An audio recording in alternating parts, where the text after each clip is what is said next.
wá ṣe màámi tí mò ń pe nọ́mbà wọn tí wọ́n ò gbé. Hello. Hello màámi. Hello.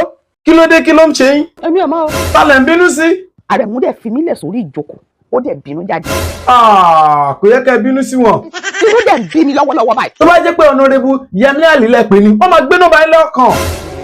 Bẹ́ẹ̀ ni, pàápàá jùlọ èní ni wọ́n ṣe birthday, wọ́n pé 60 lénìí. Tí mo fẹ́ lọ síbẹ̀ láti lọ kí wọ́n wí pé happy birthday to you Honorable Yẹmí Àlí, long life and prosperity. Bàbá wa dáadáa, bàbá wa tó ń ṣe dáadáa fún everybody. Èdè lẹ pé 60 years. Ẹ wà mẹ́ni tó ní kínkín bàbá wa bàbá dáadáa Honorable Kosoko Rafiu. Àwọn náà ní kí n fàsìkò ìkí Honorable Comrade Nosiru Oyeleke. Àwọn náà ní kí n fàsìkò ìkí Adewale Gaddafi ishola. Àwọn náà ní kí n fàsìkò ìkí. Pé àwọn tó kù pátápátá, àwọn èèyàn ńláńlá, àwọn èèyàn jàǹkànjàǹkàn. Gbogbo náà ní kí n fàsìkò ìkí bàbá wa dáadáa. Wípé nǹkan rere tí ẹ ṣe láti ìgbà tí ọjọ́ ayẹyẹ yìí ti bẹ̀rẹ̀. Ẹ ń ṣe dáadáa fún àwọn arúgbó. Ẹ kọ́lé arúgbó yẹn lọ́fẹ̀ẹ́.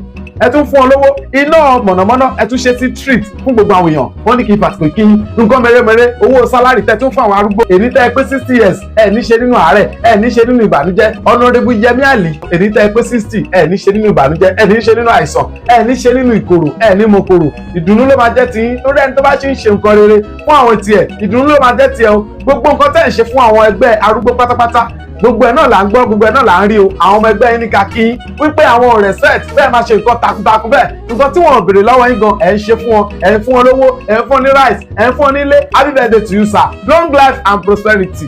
Ó ti yé mi bọ̀ báyìí. Màámi bẹ́ẹ̀ bá tiẹ̀ lè lọ ó yẹ kẹ́ ẹ pe ìyàwó wọn. Ó yẹ kí ìyàwó ẹ̀ náà lè ṣe. Bẹ́ẹ̀ ni ẹ pe ìyàwó wọn Olúyẹmísí Khadijat Ali, àwọn náà sọpọ́tì ọkọ wọn. Orí sọ. Bẹ́ẹ̀ ni wọ́n jọ wà papọ̀ 24 hours. Ó lè dá yín lójú ẹ wo picture wọn.